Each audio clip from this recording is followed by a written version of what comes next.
আসসালামু আলাইকুম প্রিয় শিক্ষার্থীরা, আশা করি তোমরা ভালো আছো। আমি শিরিন আক্তার ইয়াসমিন, সহযোগী অধ্যাপক। আজ আমি মাস্টার্স শেষ পর্বের ক্লাস নেব। সোশ্যাল সায়েন্স রিসার্চ মেথোডোলজি এই কোর্সটির ক্লাস নেব। Course code 311907। আজকের আলোচনার বিষয়বস্তু নমুনায়ন পদ্ধতি। সামাজিক গবেষণায় নমুনায়ন পদ্ধতি হলো একটি উল্লেখযোগ্য পদ্ধতি। এই পদ্ধতিটি সামাজিক গবেষণায় একটি গুরুত্বপূর্ণ স্থান দখল করে আছে। সামাজিক গবেষণার একটা অন্যতম প্রশ্নই হচ্ছে যে গবেষণায় সমগ্রকে অন্তর্ভুক্ত সকল উপাদান অধ্যয়ন করবে নাকি সমগ্র থেকে বাছাইকৃত অংশ অধ্যয়ন করবে। এই প্রশ্ন থেকে নমুনায়ন ধারণাটি উদ্ভব। বর্তমান সময়ে সামাজিক গবেষকগণ তথ্য সংগ্রহের জন্য সমগ্রকে অন্তর্ভুক্ত প্রতিটি উপাদান অধ্যয়ন করেন না, বরং সমগ্রকে থেকে বাছাইকৃত অংশই অধ্যয়ন করেন।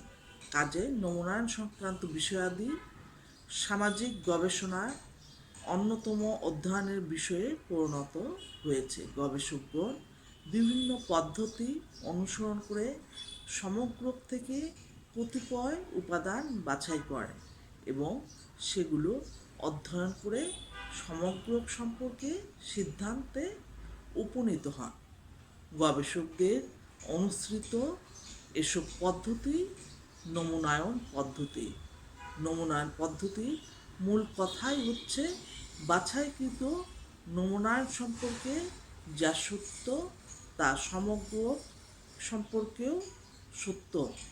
অর্থাৎ বাছাই করার যে নমুনাগুলো নেওয়া হবে সেটা থেকে যে তথ্য আসবে তা গোটা সমগ্র থেকে একই তথ্য আসবে।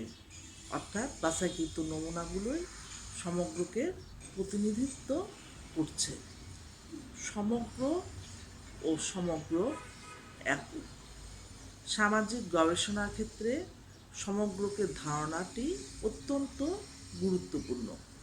গবেষণা কার্যে তথ্য সংগ্রহের জন্য গবেষকগণ যে উপাদানগুলোকে মূল একক হিসেবে বেছে নেন সেগুলোকে সমগ্র একক বা বিশ্লেষণের একক বলা হয়। গবেষণায় ব্যবহৃত এককগুলিকে সমষ্টিকে সমগ্রক বলা হয়। সমগ্রক এবং গবেষণার বিশ্লেষণের প্রত্যেকটি একক বা উপাদানই হচ্ছে সমগ্রক একক। যেমন একটি গ্রামে ভোটারদের আচরণ অধ্যয়ন করা হবে। উক্ত গ্রামে মোট ভোটারের সংখ্যা হচ্ছে 500। এই 500 জন ভোটারের সমষ্টিগতভাবে সমগ্রক হিসেবে পরিচিত। প্রতিজন সদস্য আলাদাভাবে সমগ্র একক হিসেবে পরিচিত। বারবারা স্মিথ বলেছেন, সমগ্র অনিবার্যভাবে একটি সমষ্টিগত শব্দ। যখন আমরা সমগ্রকের এককের সদস্যের উল্লেখ করি তখন সেটাকে সমগ্রক একক বলি। তাহলে এখানে যে বিষয়টি স্পষ্টভাবে দেখা যাচ্ছে সেটা হলো একই বৈশিষ্ট্য সম্পন্ন সকল উপাদানের সমষ্টিকে সমগ্র বলা হয়, আর সমষ্টির অন্তর্ভুক্ত প্রতিটি একককে সমগ্র একক বলা হয়।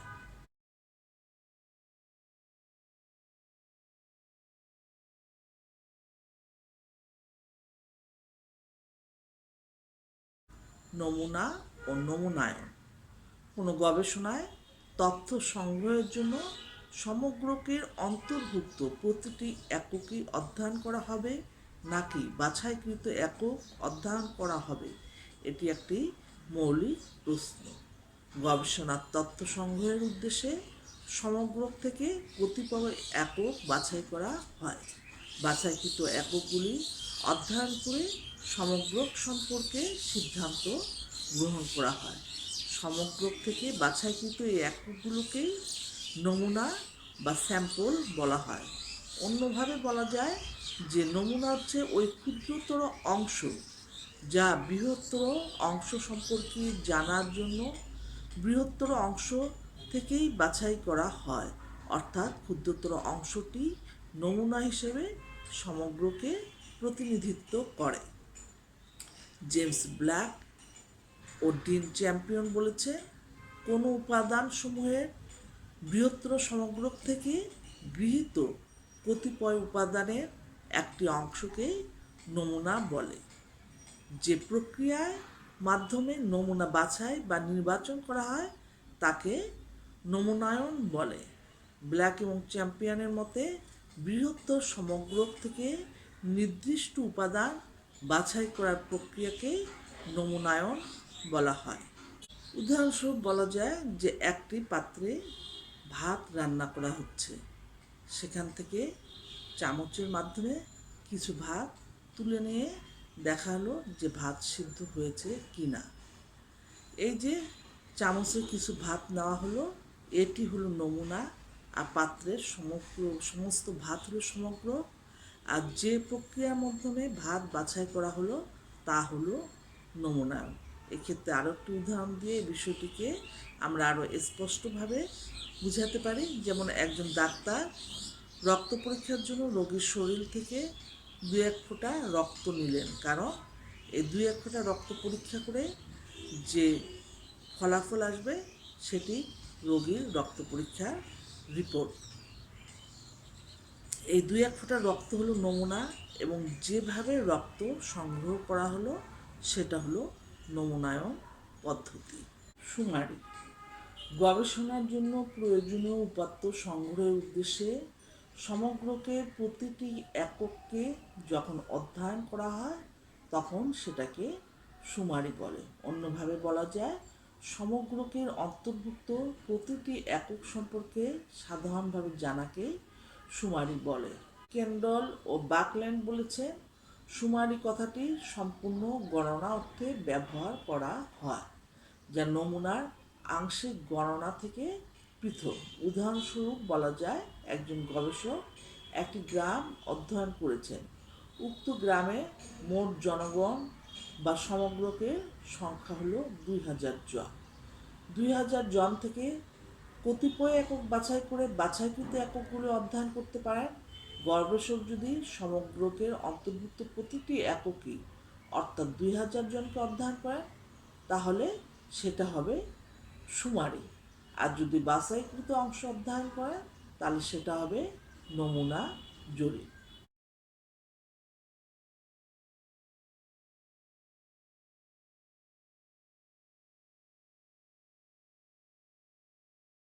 নমুনায়নের সুবিধা: গবেষণার ক্ষেত্রে দুটি পদ্ধতিতে সমগ্র থেকে তথ্য সংগ্রহ করা হয়।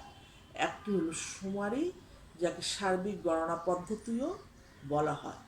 এক্ষেত্রে সমগ্রকে অন্তর্ভুক্ত প্রতিটি একক পর্যবেক্ষণের মাধ্যমে তথ্য সংগ্রহ করা হয়। আর অন্যটি হলো নমুনায়ন, যাতে সমগ্র থেকে বাছাইকৃত একক কিংবা সমগ্রকে ক্ষুদ্র একটি অংশের কাছ থেকে তথ্য সংগ্রহ করা হয়। সামাজিক গবেষণায় নমুনায়ন পদ্ধতি প্রবর্তনের পূর্বে যখন শুমারি পদ্ধতি প্রচলিত ছিল তখন নানাবিধ সমস্যার সৃষ্টি হতো।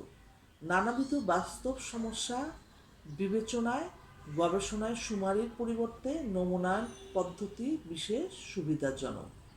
তাই নমুনায়ন এখন বহুল প্রচলিত পদ্ধতি হিসেবে সমাদৃত। নমুনায়নের যে সুবিধাগুলো সেগুলো সম্পর্কে আলোচনা করছি।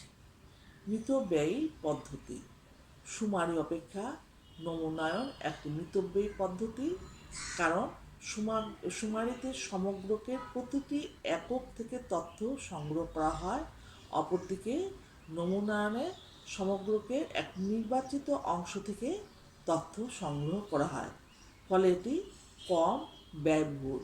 কাজেই আর্থিক মিতব্যয়িতার বিবেচনায় নমুনায়ন পদ্ধতি অধিকতর সুবিধাজনক, কারণ শুমারিতে যেহেতু প্রত্যেকটি একক নিয়ে কাজ করতে হয়, তথ্য সংগ্রহ করতে হয়, ফলে এখানে প্রচুর সময় ব্যয় হয় এবং এই ক্ষেত্রে প্রচুর অর্থের অপচয় হয়।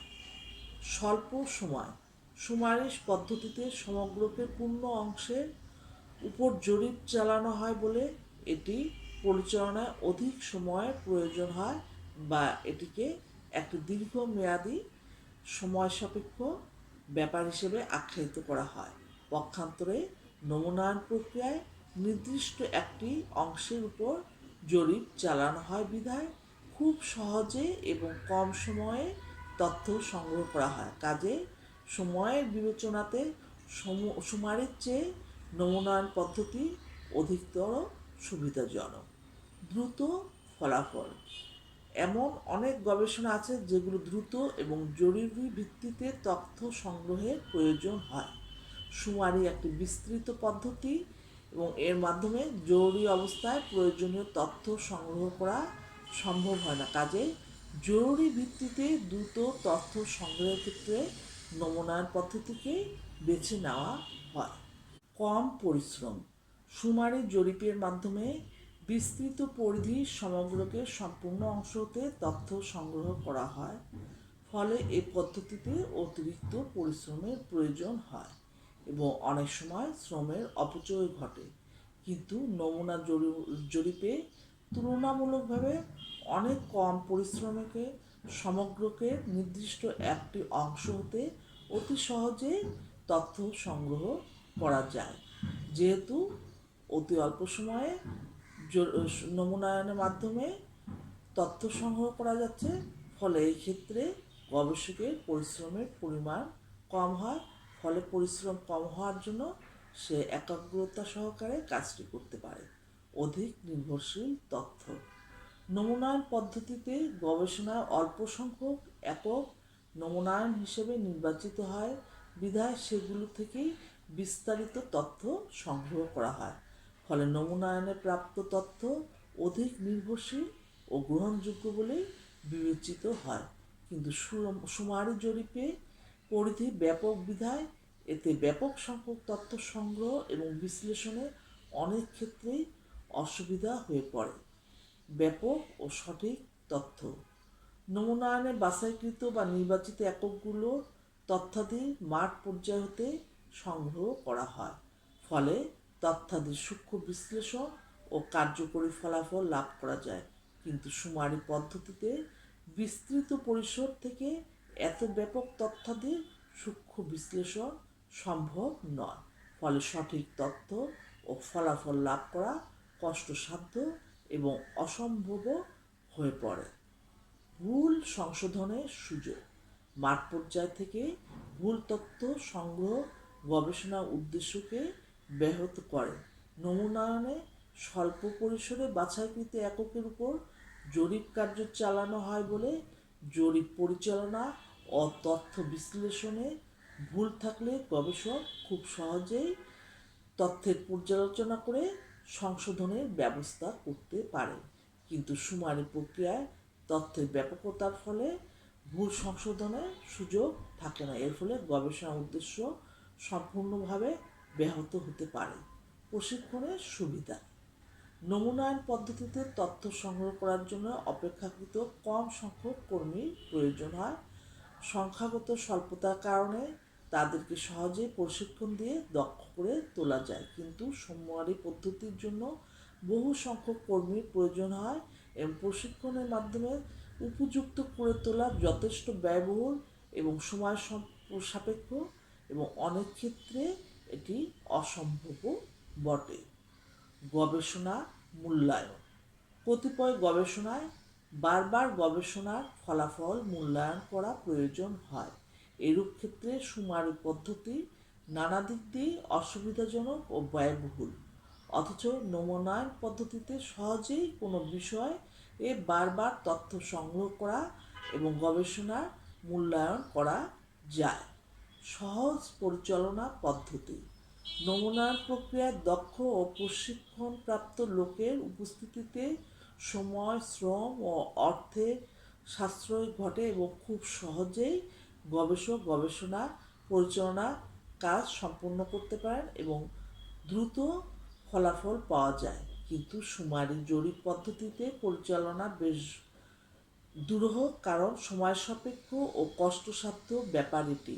এর জন্য সামাজিক গবেষণায় তথ্য সংগ্রহের ক্ষেত্রে নমুনায়নই অধিক সুবিধাজনক পদ্ধতি।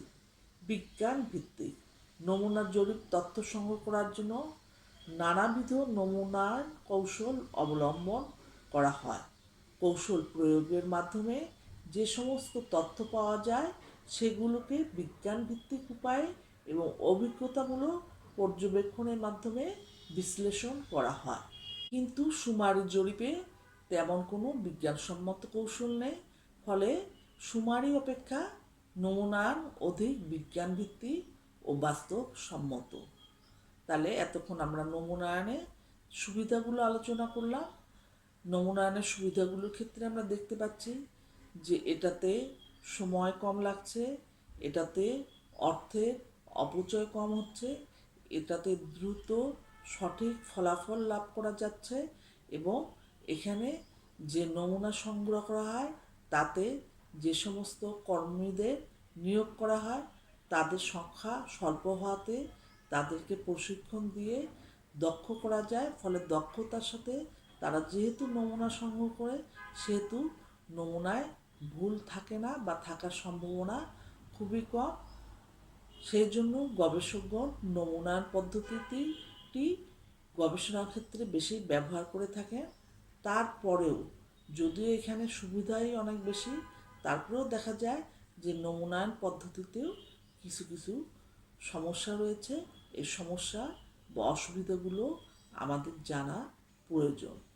নমুনায়নের অসুবিধা সম্পর্কে এক্ষেত্রে আলোচনা করছি। যেমন নমুনায়নের অসুবিধা, যেমন তথ্য সংগ্রহের জন্য নমুনায়ন বহুল প্রচলিত ও ব্যবহৃত পদ্ধতি, কিন্তু তা সত্ত্বেও নমুনায়নে বেশ কিছু অসুবিধা আছে, যেগুলো হলো এক, প্রতিনিধিত্বের সমস্যা। প্রতিনিধিত্বের সমস্যা নমুনায়ন পদ্ধতির একটি উল্লেখযোগ্য সমস্যা। নমুনা ভ্রান্তির কারণে মূলত এই সমস্যার সৃষ্টি হয়। নমুনায়ন প্রক্রিয়ায় সমগ্র থেকে যেসব একক বাছাই করা হয় সেগুলোকে প্রতিনিধিত্বশীল একক হিসাবে বিবেচনা করা হয়, অর্থাৎ এই এককগুলোর মাধ্যমে সমগ্র সম্পর্কে ধারণা পাওয়া যায়। কিন্তু অনেক সময় দেখা যায় যে গবেষক যেসব একককে প্রতিনিধিত্বশীল একক বলে মনে করছে সত্যিকার অর্থে সেগুলো প্রতিনিধিত্বশীল একক নাও হতে পারে। প্রতিনিধিত্বকারী একক ছাড়া সমগ্র উপাদানের সঠিক ও নির্ভরযোগ্য বিশ্লেষণ সম্ভব নয়। নমুনা প্রাপ্তি সমস্যা। নমুনায়নে আরেকটি অন্যতম সমস্যা হলো নমুনা প্রাপ্তির সমস্যা। গবেষণায় যে অল্প সংখ্যক ব্যক্তিকে নমুনা হিসেবে নির্বাচন করা হয় তাদের কাছ থেকে প্রাপ্ত তথ্যাদির উপরই গবেষণা কর্ম ও এর ফলাফল নির্ভরশীল। কিন্তু অনেক সময় নির্বাচিত এই নমুনাগুলোকে যথাসময়ে ও যথাস্থানে পাওয়া যায় না, ফলে গবেষকের সময় ও শ্রমের অপচয় হয় এবং তাকে নানাভাবে ভোগান্তি পোহাতে হয়। আর এই যে শ্রমের অপচয় হলো এবং গবেষণা কার্যটি ব্যাহত হলো, ফলে অনেক ক্ষেত্রেই গবেষক গবেষণা কার্যে আগ্রহ হারিয়ে ফেলে, অথবা যে নিষ্ঠার সাথে মনোযোগের সাথে গবেষণা কার্যটি পরিচালনা করা দরকার, গবেষকের মধ্যে হতাশা ক্লান্তির কারণে দেখা যায় অনেক সময় সেই নিষ্ঠার ঘাটতি হয়। আবার নমুনা প্রাপ্তির সমস্যার ফলে অনেক সময় কিছু নমুনা বাদ পড়ে যেতে ফেলে, এর ফলেও গবেষণার উদ্দেশ্য বাধাগ্রস্ত হয়। দক্ষ গবেষকের সমস্যা। যে কোনো গবেষণাকে বিজ্ঞানসম্মত ও বাস্তব ভিত্তিক করে তোলার জন্য প্রয়োজন দক্ষ, অভিজ্ঞ ও নিষ্ঠাবান গবেষক বা গবেষণা কর্মী। কেননা দক্ষ গবেষকই উপযুক্ত নমুনা নির্বাচন করতে পারে। কিন্তু বাস্তবে দেখা যায় সামাজিক গবেষণায় অভিজ্ঞতা সম্পন্ন ও প্রশিক্ষণপ্রাপ্ত গবেষকের সংখ্যা খুব কম। ফলে অপেক্ষাকৃত কম অভিজ্ঞ ব্যক্তির দ্বারা পরিচালিত গবেষণায় আদর্শ ও প্রতিনিধিত্বশীল নমুনা বাছাই নাও হতে পারে। এর ফলে প্রকৃত ও বস্তুনিষ্ঠ গবেষণা চর্চা ব্যাহত হতে পারে। কারণ নমুনায়নের মধ্যে গবেষণার ক্ষেত্রে প্রথমেই প্রয়োজন হলো আদর্শ ও প্রতিনিধিত্বশীল নমুনা বাছাই করা। নমুনা বাছাই করা হলো নমুনায়নের একটি সবথেকে গুরুত্বপূর্ণ কার্য। কারণ এই নমুনা বাছাইয়ের ফলেই যে গবেষণা পরিচালিত হবে তাতে সঠিক ফলাফল চলে আসবে। গবেষক যদি দক্ষ না হন তাহলে তিনি সঠিক নমুনা বাছাই করতে পারবেন না। ফলে যদি কোনো কারণে অদক্ষ কর্মীর মাধ্যমে নমুনা বাছাই করা হয় তাহলে সেক্ষেত্রে ফলাফল সঠিক আসার সম্ভাবনা খুবই কম। এবং আমরা একটা গবেষণা পরিচালনা করি বা তাতে যে শ্রম, সময়, অর্থ ব্যয় করি তার উদ্দেশ্য হলো একটা সঠিক ফলাফল। কিন্তু দেখা যাচ্ছে যে দক্ষ গবেষক বা কর্মীর অভাবে আমরা সেই সঠিক ফলাফল পাচ্ছি না, অর্থাৎ আমাদের সমস্ত কার্যই ব্যর্থতায় পর্যবেসিত হবে। নমুনার বৈচিত্র্য সমগ্রকের অন্তর্ভুক্ত প্রতিটি এককই স্বতন্ত্র বৈশিষ্ট্য ধারণ করে। কাজেই প্রতিটি একক সমান গুরুত্বপূর্ণ, কিন্তু নমুনায়ন পদ্ধতিতে একটি নির্দিষ্ট অংশকে নমুনার অন্তর্ভুক্ত করা হয়। ফলে কেবল নির্বাচিত অংশের বিশেষ বৈশিষ্ট্য সম্পূর্ণ উপাদানগুলো যেমন নমুনা হিসেবে নির্বাচিত হয় এবং ভিন্ন বৈশিষ্ট্য সম্পন্ন বৃহৎ অংশ বাদ পড়ে যায়। কাজেই নমুনায়নের সকল বৈশিষ্ট্য সম্পন্ন উপাদানকে অধ্যয়নের অন্তর্ভুক্ত করা যায় না, এবং যেহেতু সকল বৈশিষ্ট্য সম্পন্ন উপাদানগুলোকে নমুনায়নের অধ্যয়নের ক্ষেত্রে অন্তর্ভুক্ত করা যাচ্ছে না, ফলে অনেক সময় আশঙ্কা থাকে যে ফলাফলটি আসবে সেটি ক্ষেত্রে সমস্যা দেখা দিতে পারে বা সেটি সঠিক নাও হতে পারে। বাস্তবতা বিবর্জিত ফলাফল নমুনায়নে বাছাইকৃত এককগুলো প্রতিনিধিত্বশীল একক এবং এগুলো দ্বারাই সমগ্রক সম্পর্কে সিদ্ধান্ত গ্রহণ করা হয়। এতে মনে করা হয় যে নমুনা একক সম্পর্কে যা সত্য সমগ্রক সম্পর্কেও তা সত্য।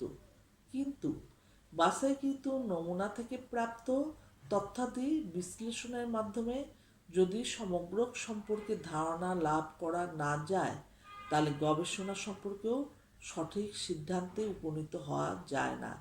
এক্ষেত্রে কোনো সিদ্ধান্ত গৃহীত হলে তা হবে সম্পূর্ণ ভ্রান্ত ও বাস্তবতা বিবর্জিত ফলাফল।